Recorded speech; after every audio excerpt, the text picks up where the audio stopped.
오늘 봉독해드린 말씀 가지고 사람이 변하는 것, 사람이 변한다는 것, 이런 제목으로 함께 은혜 나누기를 원합니다.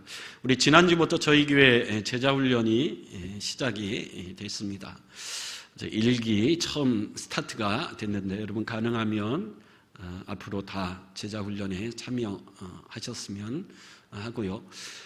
제자가 된다라는 것, 제자로 훈련된다라는 것은 예수님이 제자가 되는 훈련, 교회의 일꾼이고 복음의 일꾼이 되는 훈련이다. 그렇게 이야기할 수 있습니다. 예수님도 12제자를 부르셨는데 바로 제자로 파송하신 것이 아니라 3년 6개월 동안 예수님이 함께 먹고 자고 함께 하면서 그들을 훈련하신 것을 볼 수가 있습니다. 예수님의 제자가 된다라는 것, 예수님의 제자가 되어서 예수님의 을 따른다라는 것은 예수 믿기 전에 익숙한 세상에서의 살던 세상의 모든 방식을 벗어버리고 새로운 삶의 방식을 택한다라는 거죠. 세상의 길과 제자의 길이 근본적으로 다른 길이기 때문입니다. 그렇기 때문에 제자가 된다라는 것은 저절로 되는 것이 아니라 반드시 훈련을 통해서 만들어 진다라는 것을 기억할 필요가 있습니다.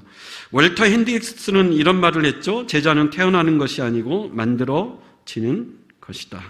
우리가 훈련되지 않으면 예수 믿기 이전에 익숙했던 세상의 가치관, 세상의 삶의 방식, 세상의 세계관을 버리고 예수의 제자로서 새로운 삶의 방식을 선택하고 그 길을 간다라는 것이 쉽지 않기 때문입니다. 그래서 제자훈련을 만든 오카는 목사님은 무리들과 제자들을 구분하시면서 제자가 되지 않고는 교회 일에 앞장설 수 없고 앞장서서도 안 된다. 그런 말을 했어요. 여러분, 많은 사람들이 예수 믿고 헌신해서 충성하며 많은 직분을 감당하는데 그럼에도 불구하고 왜 교회가 시끄럽고 항상 교회에 많은 문제가 생기는가? 훈련되지 않는 그런 사람들이 사역자가 되고 사역을 하기 때문에 교회가 시끄러울 수밖에 없다라는 거죠. 그래서 반드시 복음의 일꾼, 교회의 일꾼, 예수의 제자가 되려면 훈련의 과정이 필요하다라는 겁니다. 예수님도 12제자를 부르시고 3년이 넘는 기간 동안 먹고 자면서 그들을 가르치시고 훈련하셨습니다. 그리고 오늘 본문에 여러분 3년 정도의 훈련 기간이 거의 끝났을 무렵 제자들의 모습을 보여주고 있는데 예수님께 직접 훈련받은 제자들의 모습은 어떤 모습일까요? 오늘 본문은 예수님께서 이제 십자가를 지시려고 예루살렘으로 올라가는 도중에 있었던 일인데 예수님은 십자가를 지시기로 작정하시고 예루살렘으로 올라가고 있는데 그때 오늘 본문에 보면 세베대의 두 아들이죠. 야고보와 요한이 예수님에게 와서 간청을 합니다. 주의 영광 중에 하나는 주의 우편에 하나는 주의 좌편에 앉게 하여 주시옵소서. 여러분, 야고보와 요한은 베드로와 함께 12제자 중에도 핵심 그룹에 속해 있었죠. 예수님은 베드로, 요한, 야고보를 특별히 선택하셔서 베드로, 요한 3명만을 따로 데리고 다니기도 하시고 따로 가르치시기도 하시고 따로 기적을 보여주시기도 하셨습니다. 그만큼 베드로, 요한, 야고보는 핵심 그룹이죠. 그런데 안타까운 것은 예수님이 십자가에 대해서 그렇게 말씀하셨는데도 불구하고 이 핵심 그룹에 속한 야고보와 요한, 베드로도 마찬가지죠. 예수님이 말씀하신 십자가의 의미가 무엇인지 아직 깨닫지 못하고 있다는 거죠. 오늘 우리가 읽지는 않았지만 32절에 보면 예수님이 다시 한번 십자가에 대해서 제자들에게 가르치셨다. 그렇게 이야기합니다. 그럼에도 불구하고 아직 깨닫지 못하고 있는 안타까운 모습을 볼 수 있는데 왜 그렇죠? 예수를 만나 예수의 제자가 되었다면 세상에서 내가 살았던 생각들, 가치관, 세계관, 삶의 방식들을 다 버리고 예수님이 가르치시는 새로운 예수의 제자로서의 삶의 방식을 수용해야 되는데 아직도 세상적인 것을 버리지 못하는 그런 안타까운 모습 때문에 그렇습니다. 예수님은 내가 예루살렘에 올라가면 십자가를 질 것이다. 근데 제자들은 여전히 예수님이 올라가시면 예수님은 왕이 되실 것이다. 그렇게 생각하고 있죠. 그래서 예수님이 예루살렘에서 왕이 되시면 자신들의 몫을 미리 구하는 것이죠. 28절에 보면 우리가 모든 것을 버리고 주를 따랐습니다. 예수님을 따르기 위해서 모든 것을 버렸는데 그에 대한 합당한 보상이 있을 것이다. 그렇게 생각을 하고 있었죠. 그래서 야고보와 요한이 얼른 예수님에게 가서 예수님 예루살렘에 이번에 올라가서 왕이 되시면 하나는 우편에 하나는 좌편에 앉아주십시오. 이 말을 듣고 41절에 보면 나머지 10제자가 듣고 야고보와 요한에 대해서 화를 냈다 그럽니다.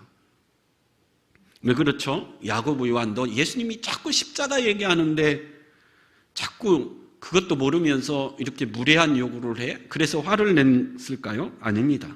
나머지 10제자들도 야고보와 요한 똑같은 생각이었죠. 여전히 그들은 누가 크냐? 서로 싸웠고 서로 예수님의 우편과 좌편에 영광 중에 서고 싶은 심리들이 다 그 안에 도사리고 있었기 때문입니다. 예수님에게 노골적으로 야고보와 요한에게처럼 간청하지는 않았지만 서로 좌편과 우편에 앉고 싶어하는 마음이 있었을 거죠. 여러분, 특별히 누가 가장 화가 많이 났을까요? 베드로가 화가 많이 났겠죠. 베드로, 요한, 야고보는 삼총사는 예수님이 특별히 아끼는 핵심 그룹인데 야고보와 요한이 예수님에게 가서 한 말이 뭐죠? 예수님 3명 데리고 다니기 힘드시죠? 이젠 베드로는 제끼고 요한, 야고보 우리 둘만 예수님 데리고 다니십시오. 하나는 우편에 하나는 좌편에. 이렇게 앞으로 했으면 좋겠습니다. 베드로가 듣고 얼마나 화가 치밀었겠습니까? 배신감을 느꼈겠죠. 예수님은 마가복음 9장 50절에 너희 속에 소금을 두고 서로 화목하라. 화목해야 된다. 그렇게 가르치셨음에도 불구하고 여전히 서로 높은 자리를 차지하려고 다투는 안타까운 모습을 볼 수 있습니다. 그래서 오늘 본문 43절에 보면 너희 중에 누구든지 크고자 하는 자는 너희를 섬기는 자가 되라. 세상은 서로 높아지려고 하고 세상은 서로 대접받고 섬김을 받으려고 하지만 제자의 길은 종의 길이고 제자의 길은 섬기는 길이고 제자의 길은 스스로 낮아지는 길이다. 다시 한번 예수님이 가르치시죠. 그리고 선수 본을 보여주십니다. 최후의 만찬 때 예수의 제자들의 발을 씻기심으로 예수의 제자가 된다는 것은 세상의 길과는 전혀 다른 길임을 다시 한번 보여주셨습니다. 그래서 결론적으로 놓고 보자면 예수님이 3년 동안 12제자를 부르셔서 그렇게 가르치시고 훈련하셨지만 결과는 실패한 것 같아 보이는 안타까운 모습이죠. 물론 부활 이후에 온전한 제자로 다 변화되었지만 오늘 본문만 놓고 본다면 예수님의 제자 훈련은 약간 실패한 듯 그렇게 보입니다. 그래서 오늘 본문을 통해서 우리가 확인할 수 있는 것은 3년이나 예수님과 함께하면서 부지런히 가르치고 훈련했지만 여전히 변하지 못하는 제자들의 모습을 볼 수가 있습니다. 여러분, 왜 그럴까요? 사람이 변한다는 것이 여러분 쉬울까요? 어려울까요? 어렵죠. 부부로 살아가면서 10년, 20년, 50년을 살아도 늘 입에 다는 말이 뭐죠? 저 왼수는 아직 50년이 됐는데도 변한 것이 하나도 없다. 서로 불평하는 게 부부죠. 뭐 멀리 볼 것도 없습니다. 저희 부부만 봐도 그렇습니다. 저희 부부만 봐도 서로 상대방이 변하기를 바라죠. 내가 먼저 변해야 되는데 서로 아내가 먼저 변했으면, 서로 남편이 먼저 변했으면, 그게 사람의 심리입니다. 사람이 변한다라는 거 여러분 결코 쉬운 일이 아닙니다. 그럼 예수 믿으면 사람이 변화될까요? 안 될까요? 성경은 예수 믿으면 사람은 반드시 변화된다라고 말씀하고 있습니다. 우리 지난주에 살펴봤듯이 부자 청년이 영생에 대한 갈망을 가지고 예수님에게 찾아왔습니다. 근데 재물이 많은 거로 근심하며 돌아갔다. 그래서 예수님이 하셨습니다. 부자가 천국에 가는 것이 낙타가 바늘기로 들어가는 것보다 더 어렵다. 거의 불가능하다라는 거죠. 제자들이 깜짝 놀랐죠. 당시 부자는 하나님이 주신 축복의 상징과 같은 것이었습니다. 하나님 말씀대로 잘 살았고 하나님 앞에 충성스럽게 살았기 때문에 하나님이 그에 대한 보상, 상급으로 주시는 것이 재물이다. 그래서 부자는 하나님을 잘 믿은 상징과 같은 것인데 부자가 가지 못하면 가난한 자는 더 가지 못하겠죠. 그래서 제자들이 물었죠. 예수님, 그럼 도대체 누가 천국에 갈 수 있습니까? 그때 예수님이 27절에 뭐라고 그러죠? 사람으로는 할 수 없으되 하나님으로는 다 하실 수 있느니라. 여러분, 하나님이 구원하시기로 작정한 사람은 반드시 변화시켜서 반드시 구원해낼 수 있는 분이 바로 우리 하나님이신 줄 믿습니다. 그 좋은 샘플이 오늘 본문에 등장하는데 바로 사도 야고보입니다. 예수 믿으면 반드시 사도 야고보처럼 변화될 수 있다라는 거죠. 근데 여러분, 우리가 하나 더 정의하고 넘어갈 것은 자꾸 왜 우리는 사람이 변화되지 않는다 그러죠? 사람이 변화된다 그럴 때 기질, 성품이 바뀌는 것으로 생각하기 때문에 그래요. 여러분, 기질과 성품은 타고난 것이기 때문에 쉽게 바뀔까요? 안 바뀔까요? 거의 안 바뀝니다. 그러면 기질과 성품이 안 바뀌는데 성경은 그럼에도 불구하고 사람은 반드시 변화된다라고 이야기하는 건 뭐죠? 기질과 성품은 바뀌지 않지만 그 기질과 성품의 쓰임새가 바뀌는 거예요. 지 성격, 기질, 지 마음대로 살다가 예수 믿으면 그 성격과 그 기질을 가지고 이제는 하나님 나라와 복음을 위해서 쓰임받는 쓰임새가 바뀌는 것, 이걸 변화된다, 그렇게 이야기하는 거죠.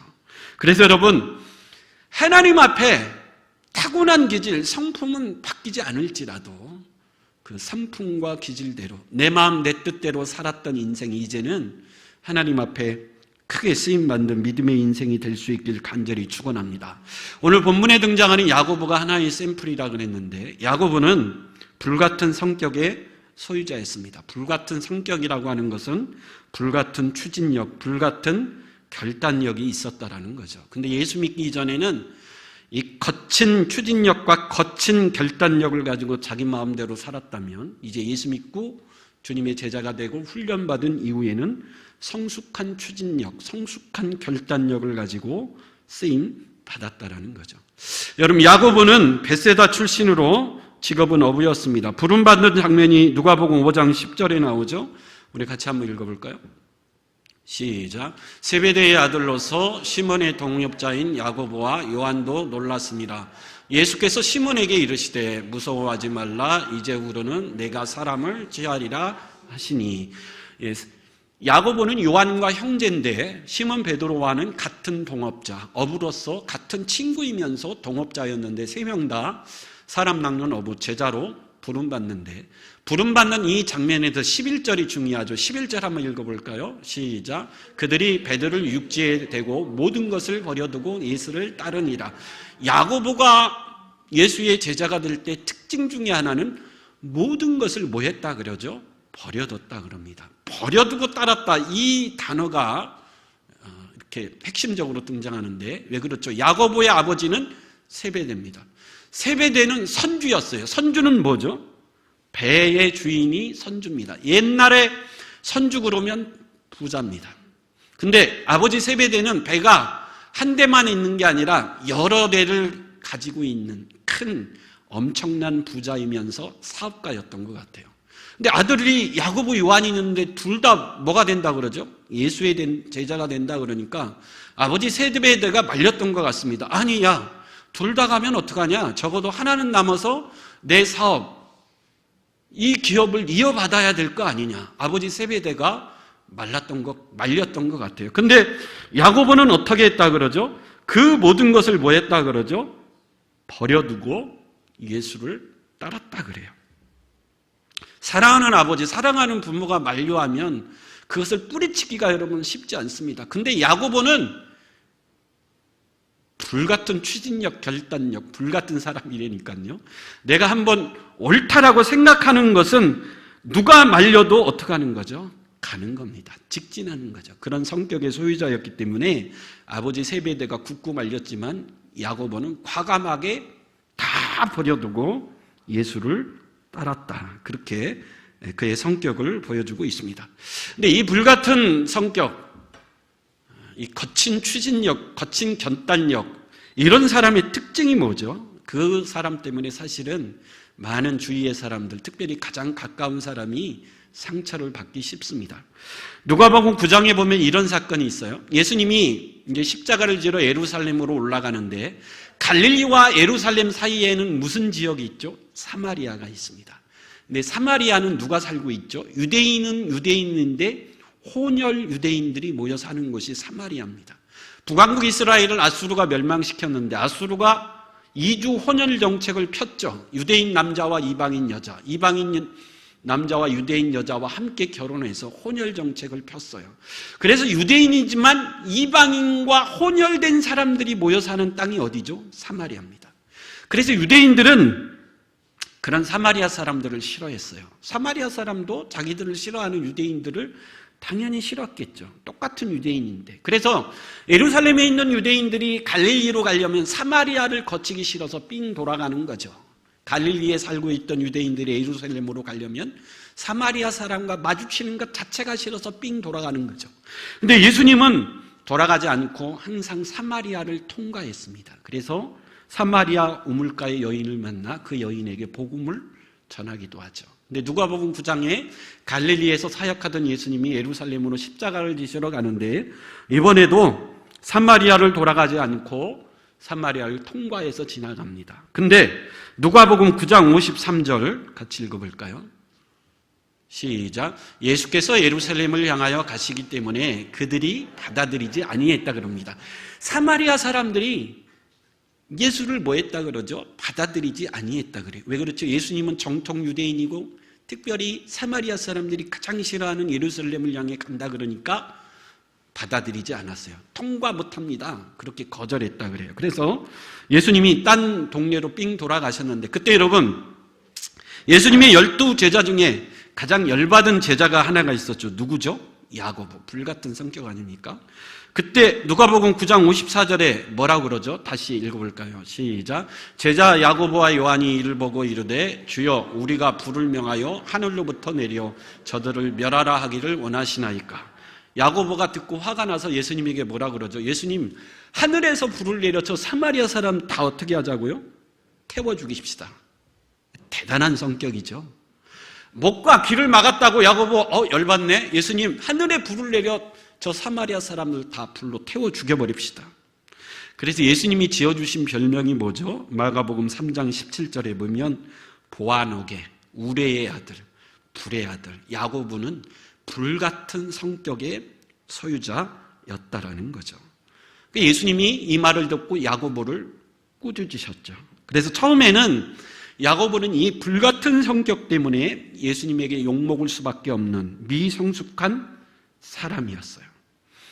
불같은 성격, 그러니까 몰아붙이는 거죠.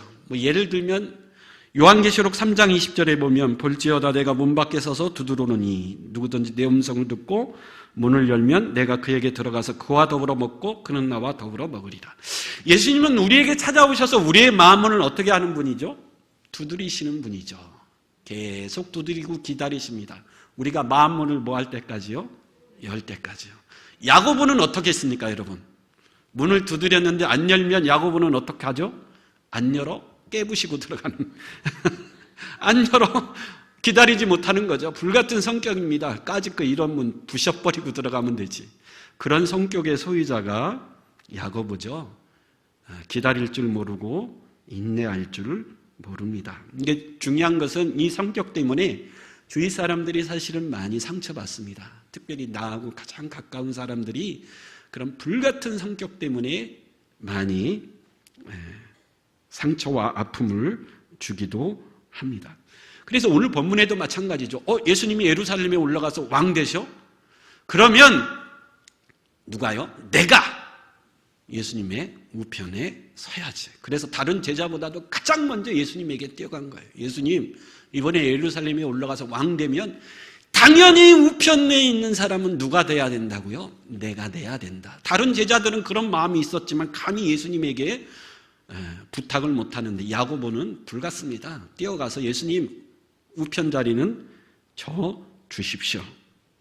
나머지 10제자가 듣고 화가 난 거죠. 근데 예수님은 그런 야고보를 제자로 부르셨습니다. 3년 동안 함께하면서 그를 가르치시고 훈련하셨어요.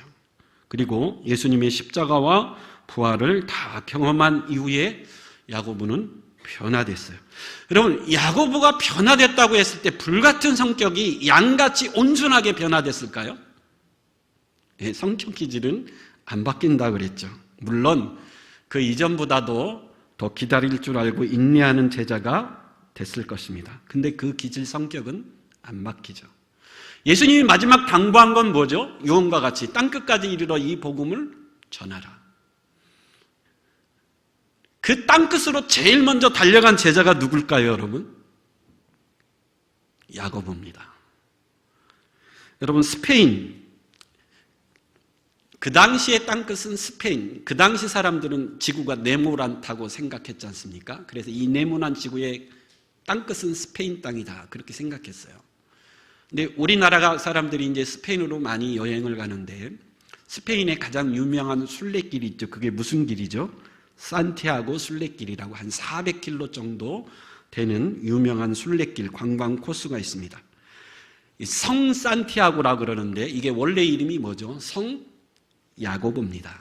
성 야고보가 걸었던 순례길, 그게 산티아고 순례길입니다. 이 산티아고 순례길이 왜 생겼죠? 사도행전 12장에 보면 가장 먼저 순교한 사람이 누구죠? 야고보입니다. 야고보가 순교하자 스페인 사람들이 야고보의 시신을 가져다가 스페인 땅에 매장했다 그럽니다. 그래서 여러분, 야고보의 무덤이 예루살렘에서 순교했지만 야고보의 무덤은 어디에 있죠? 스페인에 있어요. 왜 스페인 사람들이 야고보의 시신을 가져갔을까요? 우리 땅에 와서 우리에게 복음을 전해준 전도자가 누구였기 때문에? 야고보였기 때문에 야고보의 시신을 가져갔다라는 거죠. 그래서 야고보의 무덤이 지금 스페인에 있습니다. 이 산티아고 순례길은 야고보가 와서 스페인 땅을 걸어가면서, 당시 교통수단은 주로 걷는 거잖아요. 야고보가 걸으면서 복음을 전했던 그 길이 산티아고 순례길이라는 거죠. 성경에 나와 있지 않지만 여러분, 이 말이 사실이자면, 그래서 스페인 사람들은 여러분 야고보라는 이름을 좋아합니다. 미국의 샌디에고라는 도시가 있죠. 산티아고, 그것도 야고보입니다. 스페인 사람들이 지은 이름이에요. 칠레의 수도도 뭐죠? 산티아고, 야고보라는 뜻입니다.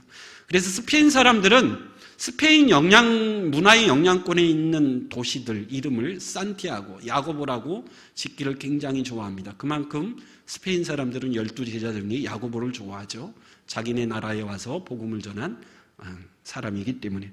어쨌든 성경에 나와 있지 않은 이야기인데, 이게 여러분 사실이라면 예수님이 땅끝까지 가서 복음을 전하라 그랬을 때 많은 사람들은 뭐하죠? 머뭇거립니다. 생각하죠. 준비하고 가야 돼. 근데 야고보는 이것저것 따지지 않고 땅끝까지 가라 그랬으니까 가는 사람이 누구죠? 야고보입니다. 불같은 성격이기 때문에 그래요. 순교도 누가 제일 먼저 하죠? 야고보. 왜? 순교도 다른 사람에게 1등을 빼앗기고 싶지 않기 때문에, 불같은 기질, 거친 결단력, 추진력, 그것이 이제는 누구를 위해 쓰임받는 거죠? 예수를 위해, 복음을 위해 쓰임받는 인생으로, 제자로 변화되었다라는 거죠. 오늘 본문도 마찬가지입니다. 오늘 38절 한번 읽어볼까요? 38절 시작. 예수께서 이르시되 너희는 너희가 구하는 것을 알지 못하는도다. 내가 마시는 잔을 너희가 마실 수 있으며 내가 받는 세례를 너희가 받을 수 있느냐. 야고보가 와서 나를 우편에 내 동생은 좌편에 영광 중에 세워주십시오. 그랬더니 예수님이 뭐라고 그래요? 네가 뭘 구하는지 알지도 못하고 구하는도다. 내가 마시는 잔, 내가 마시는 세례를 네가 정말 받을 수 있겠냐. 여러분, 예수님이 마셔야 되는 잔은 어떤 잔이죠? 시편 75편 8절 한번 읽어볼까요? 시편 75편 8절 시작. 여호와의 손에 잔이 있어 술 거품이 일어나는도다. 속에 섞은 것이 가득한 그 잔을 하나님이 실로 그 찌꺼기까지도 땅의 모든 악인이 기울여 마시리라. 예수님이 말한 이 잔은 하나님의 진노의 잔이고 심판의 잔입니다. 모든 인류의 죄를 대신해서 하나님이 부으시는 가득 찬 이 심판의 잔을 예수님이 뭐 해야 되죠? 마셔야 돼요. 그래서 겟세마네 동산에서 예수님이 할 수 있거든 이 잔을 뭐하게 하여 주시옵소서, 지나가게 하여 주시옵소서. 고난의 잔입니다. 세례도 마찬가지죠. 예수님 말씀하시는 세례는 십자가의 고난을 말합니다.